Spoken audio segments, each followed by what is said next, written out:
She's dialing 911 again, Greg murmured, peeking through the blinds of my ranch house. That's the third time this month. Only this time, things felt different. Out front, in the middle of my gravel driveway, stood none other than the president of our HOA, the notorious Karen herself, a phone to her ear, gesturing toward my house like she was reporting a hostage crisis. Her eyes were frantic, her mouth moving a mile a minute, and her free hand waving toward the row of SUVs and unmarked vehicles neatly lined up near my stables. She had no idea who she was messing with. Inside my ranch, casually tossing horseshoes and tending to the grill, were several off-duty deputies from my department. Nearly every one of them, I'm serious. Karen shrieked into the phone. There are armed men all over the property, black SUVs, badges. This has to be some sort of gang hideout. She didn't recognize a single badge. She didn't realize the man brushing straw from his boots was Sergeant Lewis Carter, or that the woman laughing near the fence was Deputy Angela. The tall guy loading water into a pickup, that was Lieutenant Jose Tilde copyright Vega. And she certainly didn't recognize the man she was reporting a me, Captain Ethan Walker of the County Sheriff's Department. I stepped out onto the porch, worn boots crunching on gravel, hands resting on my hips. I let out a long breath. Karen, I said evenly, you might want to step back from the house. She spun around, startled. You're harboring a militia on your land. I've warned the HOA over and over. This place is suspicious and now I've got evidence. Right on cue, the sound of sirens echoed in the distance, red and blue lights beginning to flicker through the trees. Karen smirked like she'd just won a court case. Law and order, she thought. She had no idea what she just set in motion, but to really understand what happened next, let me rewind a bit. I'm Ethan Walker, 45 years old,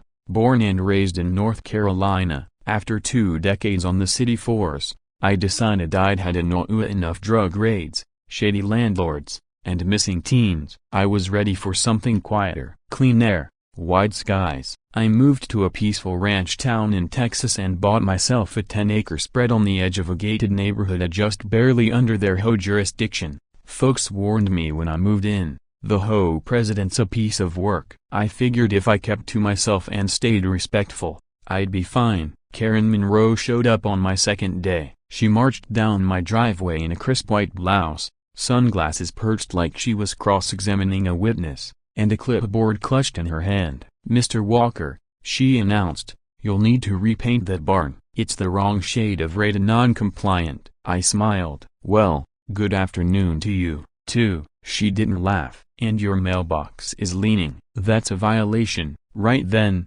I knew Karen wasn't interested in neighborly peace. She wanted control. Still, I kept my cool, straightened the mailbox, nodded politely at home meetings, and didn't stir the pot. Most of the residents were good people, retired couples, young families, even a retired Army vet named Hank who lived next door. But Karen? She never stopped. She filed a complaint about dust from my driveway. She said my chickens were too noisy. She left 3 unsigned notes about my fence being visually aggressive, and I knew they were hers. She always stuck a gold star sticker on the envelopes like she was grading a 3rd grader's homework. The last straw came last month. I hosted a charity BBQ for families of fallen officers. It was wholesome, great food, good company, speeches that touched the heart. The ranch came alive that day. Karen? She called the HOA emergency line, claimed I was running a black market restaurant. Then she called 911 and said a paramilitary training camp had taken over her block. The sheriff's office laughed it off. But now, she was escalating. The following morning, I noticed several patrol units slowing down by my property line. My phone buzzed with messages from colleagues. Everything okay, Cap? Karen's at it again, says you're training mercenaries out there. I knew she was testing the limits, but I also knew this couldn't keep happening. That's when an idea hit me. Each year, our department holds off-site field days, a team building, mental wellness checks, tactical refreshers, keeps the crew tight and sharp. I volunteered my ranch to host it this year. The sheriff approved it without hesitation. Just don't spook the cows, he joked. For 3 days, my property was filled with officers from every division of K-9, traffic, detectives, SWAT trainees. We ran drills in the back pasture, grilled over open flames, and swapped stories under the stars. No sirens, no unauthorized weapons, just fellowship. Then Karen saw the SUVs. That's when everything unraveled. On the final evening, I was at the fire pit flipping burgers when Greg, one of our newer deputies, leaned over. See a broken bar. Karen's coming up the drive. Sure enough, there she was, a white blouse glowing in the setting sun, phone already to her ear, pointing toward the barn. Yes, I see firearms. Yes, I'm scared. Please, send help immediately. Which brings us back to the present. Karen, standing firm in the middle of my land, yelling into her phone that a tactical unit with armored vehicles was staging on my property. Behind her, my team quietly sipped sodas. The sirens were getting closer. Karen folded her arms like she'd just declared victory. I stepped forward. Karen, I really think you should step back, she snapped. I've got this under control. You're not welcome here. I raised an eyebrow. Karen, I live here. She actually laughed. Not for long, she snapped. A patrol car screeched to a stop just outside the ranch gate. Karen lit up with a triumphant grin. Officers, she called out. Finally, I'm the HOA president. These men are dangerous! Exclamation mark.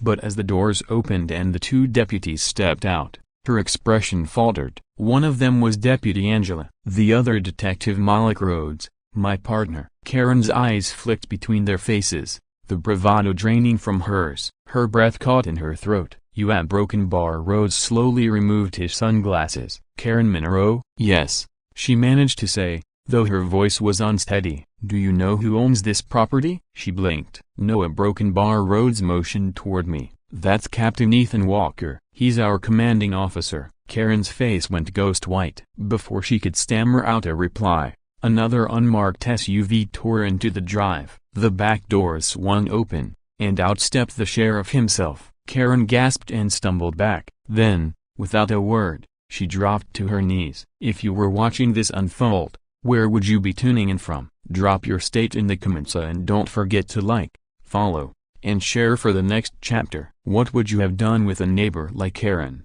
Her knees hit the gravel with a soft thud, a puff of dust rising into the golden light as she stared up in disbelief.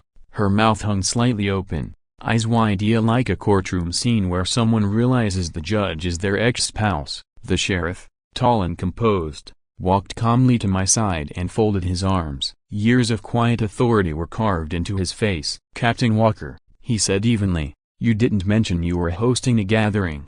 I gave him a faint smile. Didn't think I had to, sir. Pretty sure everyone here got the invite. Behind us, the off-duty officers stood silent. Some crossed their arms. A few just shook their heads at the absurdity unfolding. Karen blinked rapidly, trying to speak. There's a broken bar. This is all a mistake. These people, the cars, the weapons. But her words faded. Even she knew it sounded ridiculous now. The sheriff looked down at her. You called in an emergency, he said. Claimed to see an armed group trespassing. But Karina, did you trespass onto this land? Her lips trembled. I am the HOA president. I have authority. That may be, he replied, voice cool and steady, but this ranch is private property. HOA rules don't override Texas law. You crossed a line, ma'am. Karen looked like she was ready to argue, but then she glanced around. Uniforms, badges, the sheriff. She swallowed hard and said nothing. I stepped forward and offered her a hand. Karen,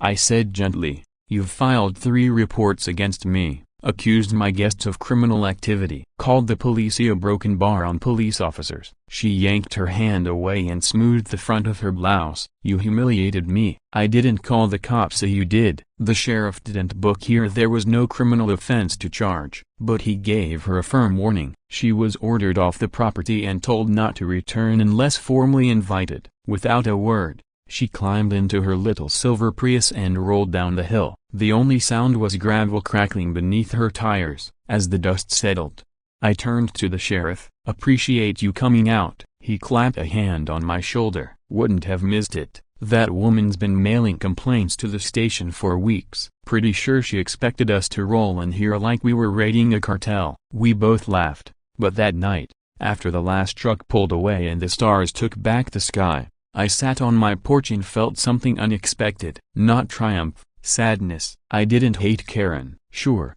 She was controlling, nosy, and downright unreasonably, but something in the way she broke down that night said there was more to her than gold-starred complaint letters and HOA citations. People don't act like that unless they're carrying something heavy. The next morning, there was a knock at the door.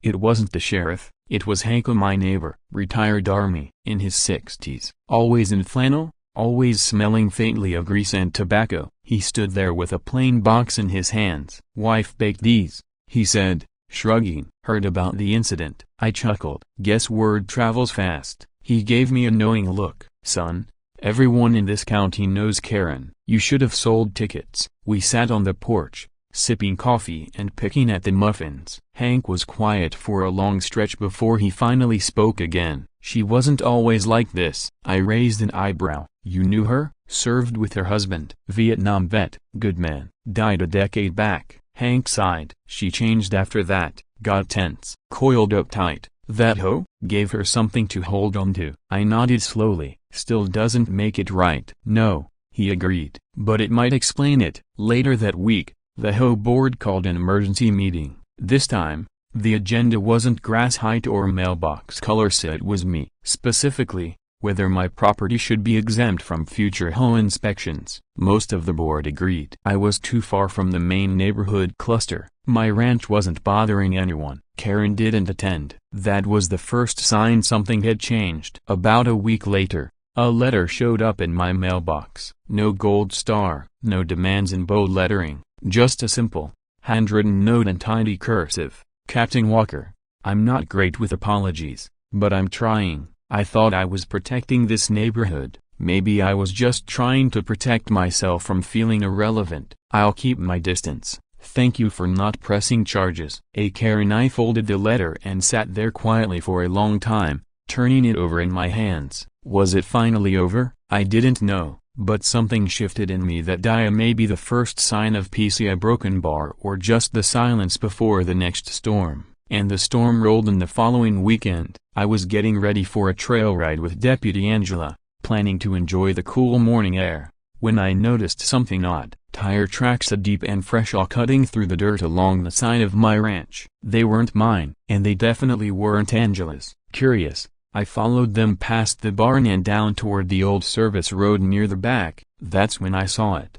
A white RV, parked dead center in one of my open fields. Silent, unplugged, completely still. I approached cautiously, then peered through the window. There, slumped on the couch with a clipboard in her lap, was Karen. She didn't move when I knocked, just lifted her eyes slowly and looked at me through the glass, like she'd been waiting. Her blouse was wrinkled, the clipboard untouched, but her eyes, those were different, hollow in a way I hadn't seen before. I knocked again, this time more gently. She finally stood, opened the door, and stepped out. No words, no sunglasses, no sharp posture, just her, standing there in the early chill, no jacket, her hair uncombed and her expression raw. "Karen," I said carefully, "you're parked right in the middle of my land." She glanced down at the dirt beneath her boots like it had just occurred to her. "I know," she whispered. I didn't know where else to go. That caught me off guard. "You have a house,"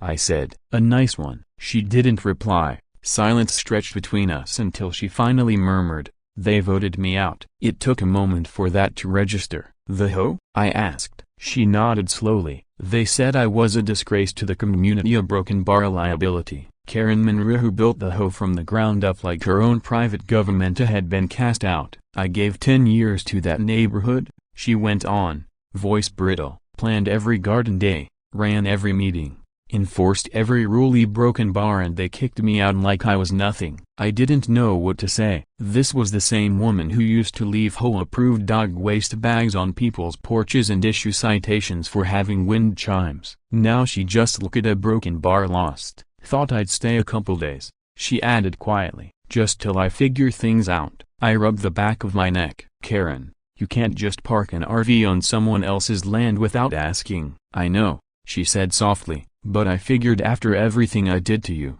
you'd want revenge. This could be your moment."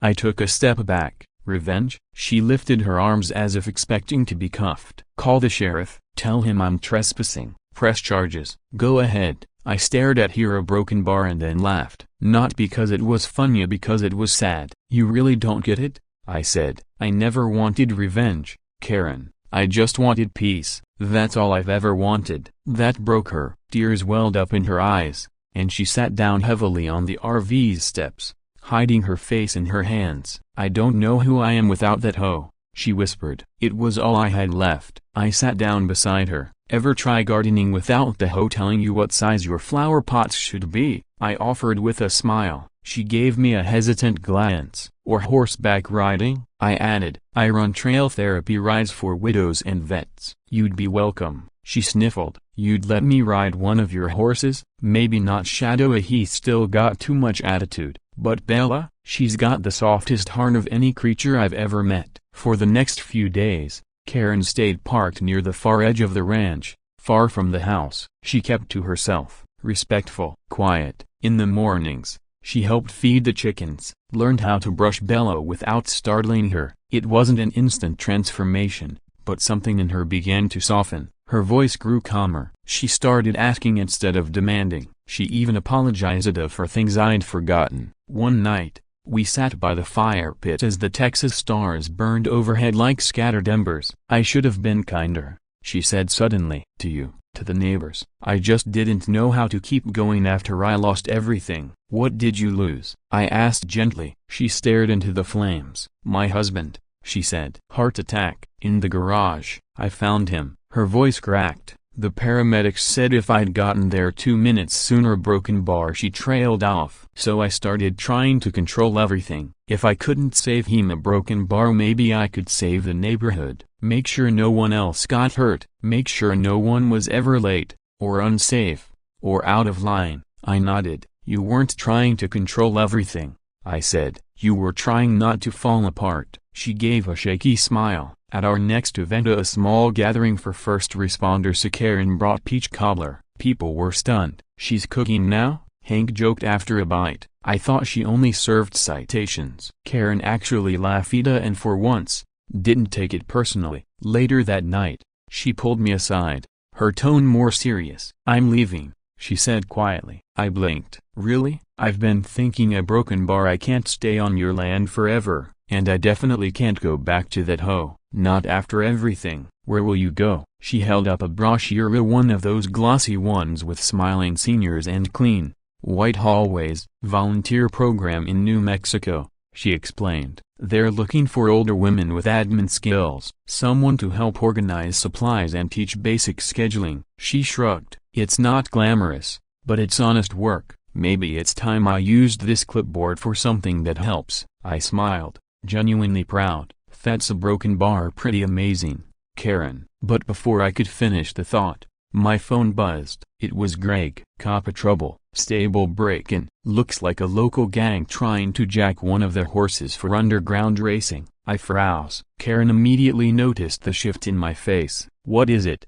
She asked. They picked the wrong night to try this, I said grimly. What would you do if someone tried to steal your horse? Are you Team Karen's redemption or Team absolutely not? Let us know where you're watching from. Your comment might show up in the next chapter. I didn't waste a second. I sprang up from the fire pit, phone in one hand, the other dialing dispatch. Karen hurried behind me, struggling to keep up. Ethania, what's going on? They're going after Shadow, I said through clenched teeth. Illegal racing crew. Been watching the ranch for weeks. I didn't see it coming. Her eyes widened. You think they were waiting until everyone was gone? Yeah, I said. Field day's over. Fewer eyes around. They thought we'd dropped our guard. As I reached the porch, I grabbed my jacket and radioed in. This is Captain Walker. Code red. Possible theft in progress at my property. Suspects may still be on site. I need backup securing the perimeter. I'm heading in. Copy that, Captain, the dispatcher replied. Units en route. Karen looked shaken. I'll stay out of your way, she whispered. I'll keep the porch light on. No, I told her firmly. Go inside. Lock the doors. Use the landline if anything happens. She nodded quickly and disappeared into the house. I headed for the trail at a sprint, flashlight bouncing in my hand. The trees stood unnerving.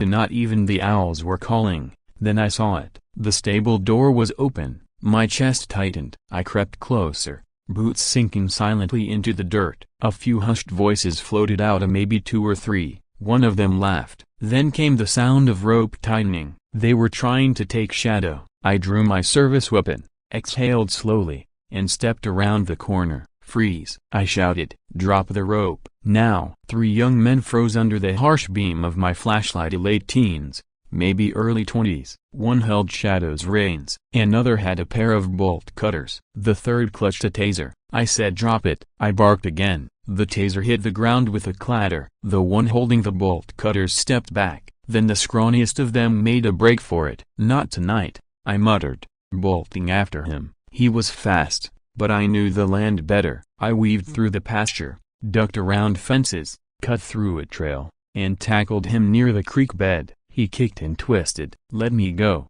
he shouted. "Not happening," I growled, pinning him and locking the cuffs around his wrists. As I stood, blue and red lights flashed through the trees. Backup had arrived. By the time I returned to the stables, the other 2 suspects were already secured in a squad car. Shadow was unharmed but clearly rattled. Deputy Angela stood beside him, gently brushing his coat, whispering calming words. "You good, Cap?"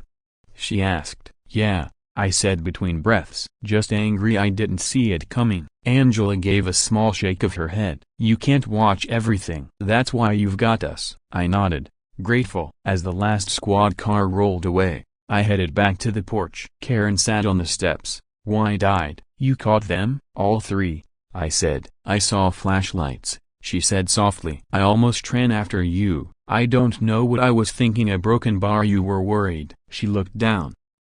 "You must think I'm ridiculous." I sat beside her. "I think you care," I said. "You just a broken bar." Spent a long time showing it in all the wrong ways. Karen let out a quiet laugh. That might be the nicest thing anyone said to me all year. The next morning, I found her by the barn, brushing Bella gently while humming to herself. I leaned against the fence. "Karen," I asked, "when you said you were leaving a broken bar, were you serious?" She paused and nodded. "Yeah, after last night, I realized something. I spent so long pointing out what everyone else was doing wrong, I forgot how to do something right." I crossed my arms. "You did something right last night." She turned, looking surprised. "I didn't do anything. You stayed. You cared. You were here. That's not nothing." Karen smiled, not wide, not dramatic, but real. Her eyes shimmered, but her voice was steady. "I'm still leaving, but not to run away. This time, I'm starting over." We packed up her RV that afternoon. As she stood by the gate,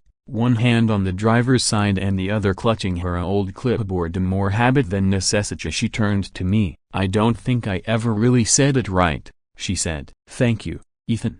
I tipped my hat. "Take care of yourself, Karen." She gave me a crooked smile. "And try not to host any more secret police barbecues, will you?" We both laughed. As her RV rolled out, the dust trail stretched across the horizon, fading over the hill. For the first time in a long while, the silence that followed actually felt like peace. But that feeling didn't last long. My phone buzzed. It was Angela. Her tone was tense. "Cop, a broken bar you might want to on." "What's going on?" I asked, bracing myself. "That gang from last night, they're not local, and your ranch wasn't some random target." I gripped the phone tighter.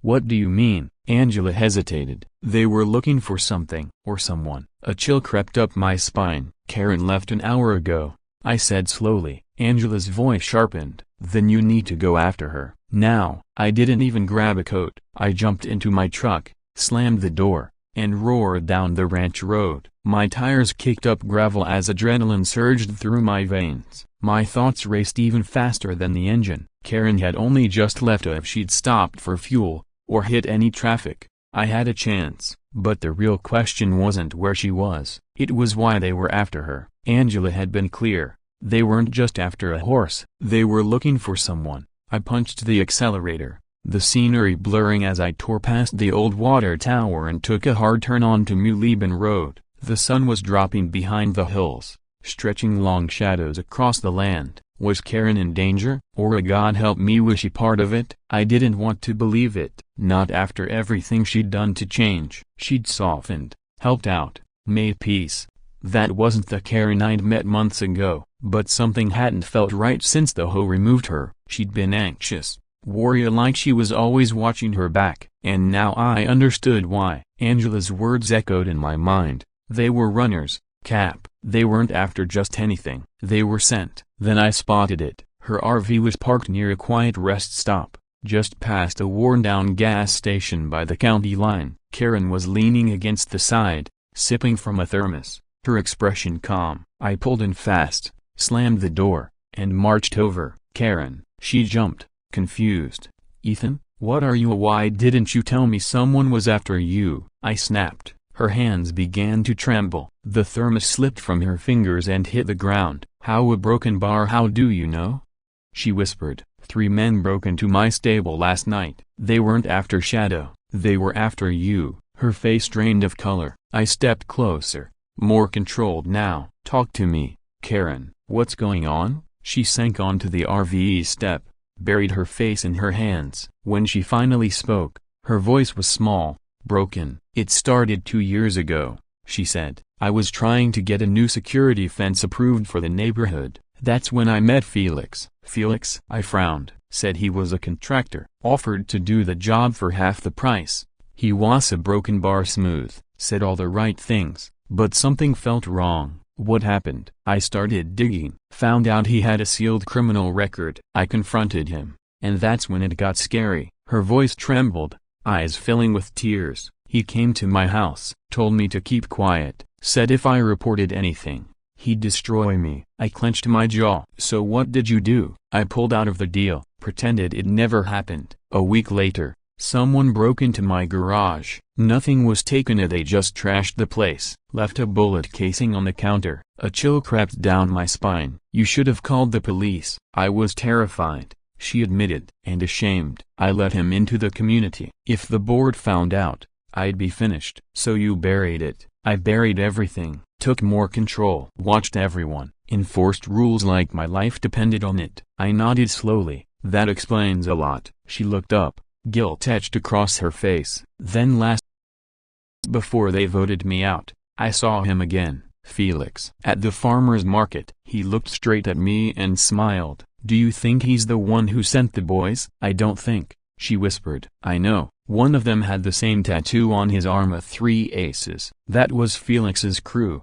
I took a deep breath. This isn't just your mess anymore, Karen. You're tied to something big, dangerous. You're a witness now. We need to get you into protective custody. She looked away. But I just started getting my life back. I was finally a broken bar, finally doing something good. I can't just disappear into hiding, Karen said, voice trembling. You wouldn't be hiding, I told her. You'd be helping us take them down. She blinked at me, unsure. We'll build a Kazi, get faces, patterns, operations. But I need you safe, and I need your full cooperation. For the first time since the day we met, Karen looked completely exposed. And no sunglasses, no clipboard, no sharp edges, just fear, a broken bar, and beneath it, the flicker of something braver. Okay, she whispered. I'll do it. We returned to the ranch under police escort. Angela and Greg were already waiting at the gate, eyes sharp, weapons ready. They cleared the perimeter and locked everything down. Karen was moved into the guest house under watch, with Deputy Angela stationed nearby. We added rotating patrols at 24-hour coverage. But even that wasn't enough. Just after midnight, the alert came in from our new drone surveillance system. I raced to the command monitor. 3 figures, hooded and armed, were moving through the eastern edge of the property. This time, they weren't creeping around the stables. They were headed straight for the guest house. Low under moonlight, they crept across the back pasture, moving like predators. One carried bolt cutters, another had a crowbar. The tallest he carried something worse, a machete. I didn't hesitate. I grabbed my vest and radio. All units, I said, voice tight.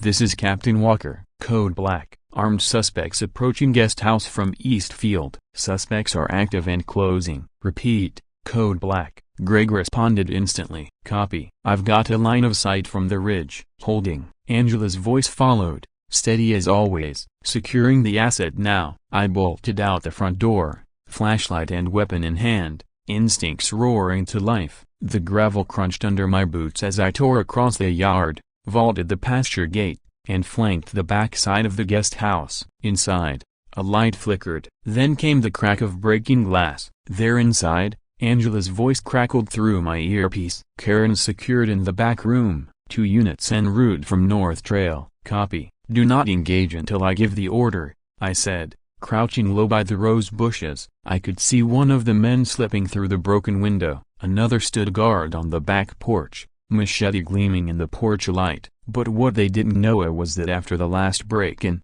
I had this place wired. I pulled out my phone and tapped the screen. Trap light protocol. Engaged. A split second later, the entire area around the guest house exploded in white light, industrial-grade floodlights blinding them where they stood. The intruders froze like startled deer, and then, "Sheriff's Department, drop your weapons, face down now." Greg and his team stormed the yard from the ridge. Angela kicked open the guest house door and pulled Karen out, shielding her with her own body. One of the men ran. Bad idea. I took off after him, fast, low, cutting through the grass. He barely made it 10 feet before I tackled him hard into the field. His breath whooshed out as I cuffed him, knee pressed to his back. "All suspects in custody," I radioed, panting. "Area secure." An hour later, Karen sat on my porch wrapped in a fleece blanket, still shaking. "I thought if I just left town," she whispered, "it would all go away." "You were brave," I said quietly. "Bravery isn't not being scared, it's acting anyway." She looked up, eyes red. "I didn't tell you everything." I frowned. "There's more?" She reached into her coat pocket and pulled out a flash drive. "These a broken bar, this is what they really wanted." I took it carefully. "What's on it?" "Everything. From the fence deal, Felix's bids, fake company names, payment trails, emails, photos." I kept them all. I was too scared to delete the only proof I had, a broken bar, but too ashamed to turn it in.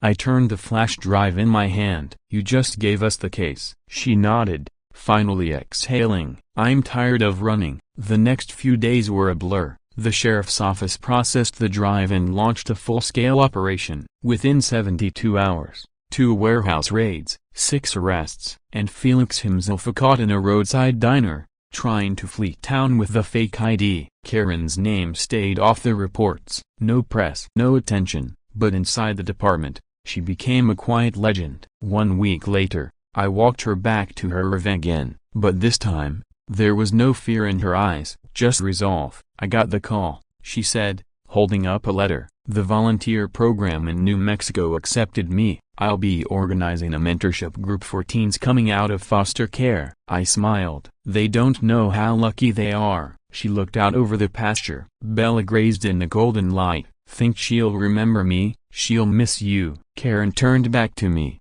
softer now. "Thank you, Ethan, for letting me be more than just a broken bar, the HOA villain." I chuckled. "You always had it in you. You just needed to trade a clipboard for a compass." We laughed genuinely this time. When she drove off, there was no drama, no dust trail of regret, just peace, until my phone buzzed. It was Angela. Her voice was tight. "Cap, you'll want to see this. We just got a letter at the station addressed to you." "No return address?" "None," she said. "Boot to broken bar, there's a photo inside." My stomach tightened. "What kind of photo?" "One of you, taken last week. You're standing by the stable, a broken bar, Karen's beside you." Mid-laugh, my pulse skipped. Someone had been watching us, photographing us, and now they'd sent it. No note, no threat, just a glossy image, too crisp to be casual. "They didn't leave prints," Angela said. "No DNA, postmarked from Dallas, dropped during the camera reset window, a security footage scrubbed clean." I stared out across the land,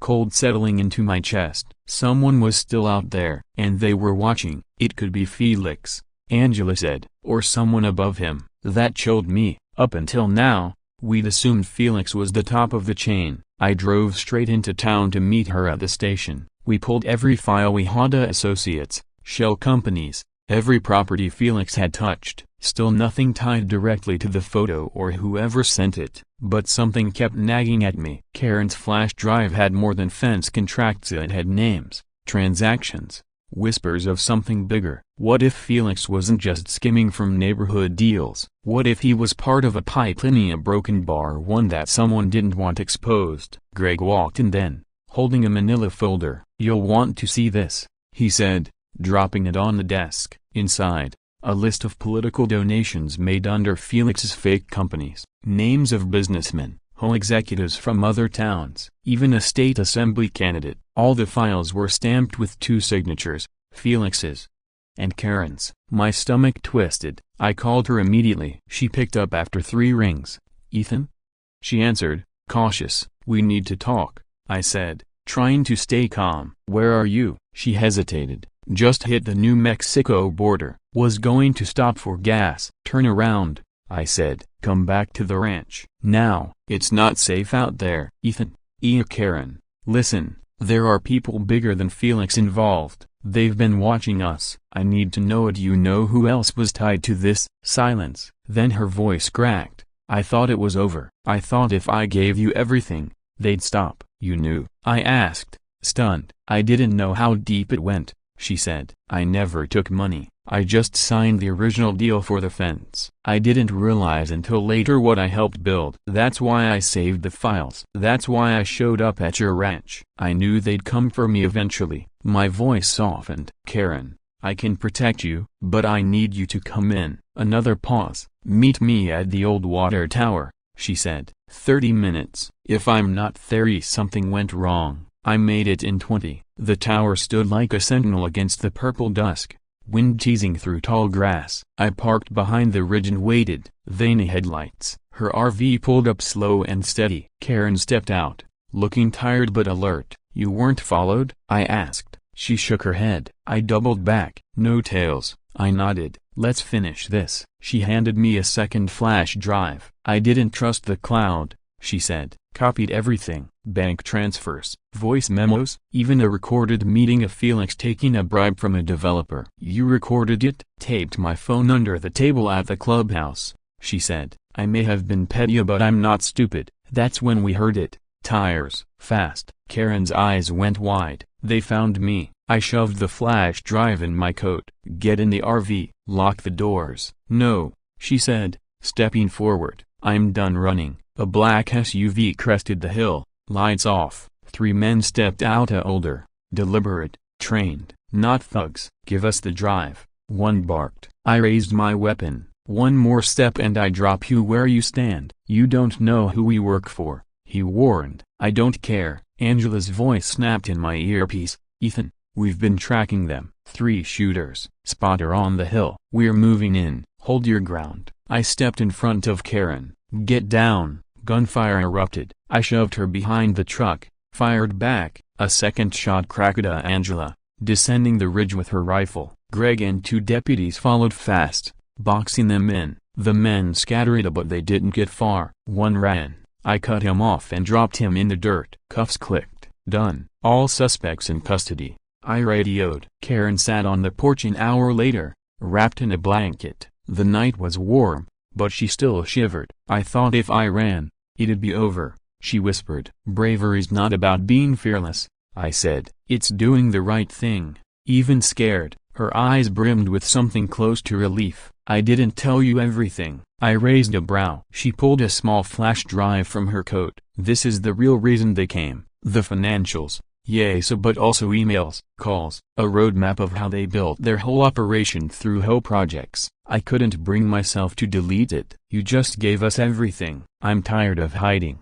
The next few days flew. The flash drive went straight to federal agents. Within 72 hours, 2 warehouses raided, 6 arrests. Felix was picked up in a diner outside Fort Worth, a fake ID in hand. Too late to run. Karen's role stayed confidential. She testified remotely, under protection. The fallout: 6 corrupt developers taken down, 2 dirty politicians, a web of ghost companies laundering bribes through HOA grants. Karen never returned to her neighborhood, but she did make it to New Mexico this time, not to hide. She started a program helping widows, seniors, and displaced women rebuild their lives with dignity. No clipboards, no fines, just purpose. The last I heard from her came in the form of a postcard. It arrived on my porch during a quiet evening. On the front, A sun-drenched New Mexico horizon. On the back, "Dear Ethan, turns out, redemption tastes better than hoe cobbler. Bella would have loved it here.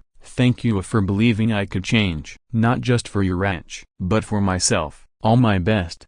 Karen. Taped to the back was a photo, the two of us standing by the stables, both smiling. This time, no one was watching except the sun. If you've made it this far, thank you for riding with us through hoe drama, redemption arcs, and late-night ranch justice. Drop your thoughts below. Where are you watching from? You might get a shout-out in the next story. And if you're ready for more, a broken bar, like, follow. And remember, always check your pastures.